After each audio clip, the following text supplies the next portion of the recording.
Gavin, perhaps a case this afternoon that all's well that ends well? Yeah, I think so. I think we were well worthy of the 3 points. I think we were, knocking on the door quite a lot. Felt like we certainly had a blatant penalty. I think everybody in the ground felt it was blatant other than the referee. But, thankfully Zach got him out of jail and we managed to win 2-1. And super goal to go ahead in the first half.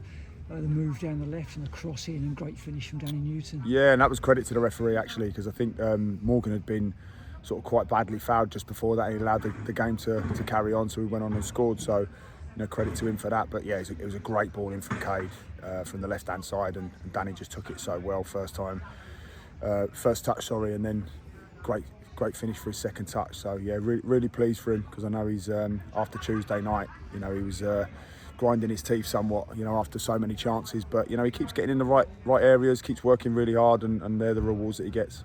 Yeah. And penalty conceded. How did you see that?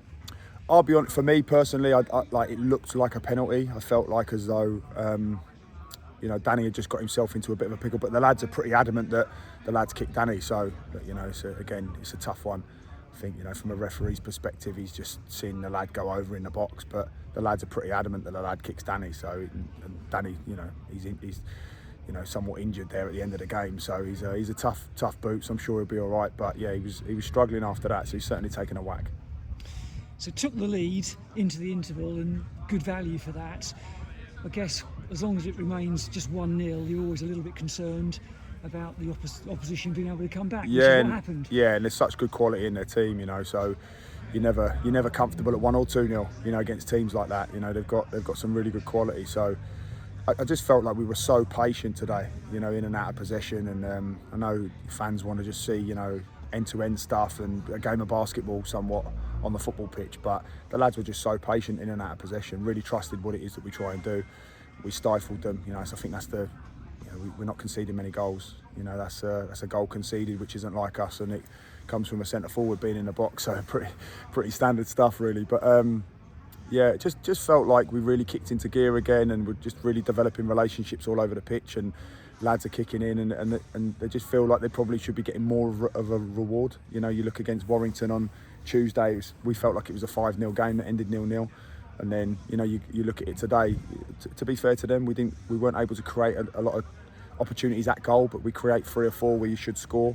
Dominant again, and they had a spell in the second half, to be fair to them. But like I say, the lads' energy and their mentality, I just felt today was excellent. The concentration levels, their focus, they're really stepping up, and they need to continue to do that, because the fixture list is relentless.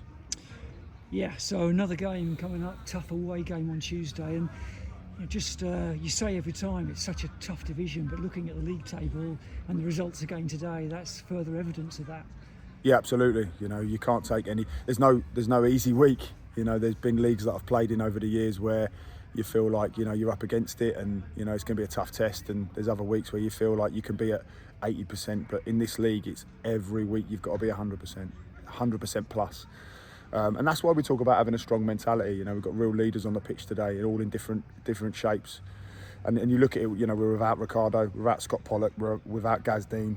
It's 3 huge players for us. Huge, not bit part players. These are 3 top players for us. So, it's credit to the lads that are in there, and that's their thing, isn't it? It's an opportunity for them to go and solidify their position in the team, and they're doing that really well. It's been an important day at St James Park, football-wise, but also impeccably marking a minute's silence before the game. Today, I think everyone associated with the club can go away feeling proud of what's gone on here this afternoon. Yeah, I'm going to be biased. I think our fans are an absolute class act. For the most part of the time, they're always behind the team, win, lose or draw. They're always conducting themselves in the right way when we travel away, when we're at home. And it's very poignant for me. My brother's in London today at Remembrance. He served in the army for 25 years. My father served in for 15 years. I'm an army brat, as they call it. I was born in Germany and resided in Essex. And and my great uncle Billy served in the First World War as well. So he's buried at Normandy. So yeah, real poignant for us, and to see people celebrating, is what we're asking of ourselves, isn't it? About sticking together, community, And this club typifies that, so it's not a surprise to me that the fans remember it in the right way and conduct themselves so impeccably. And the Darlington fans as well. You know, I thought they were great and really good value. It's been a good afternoon. Well done. Cheers.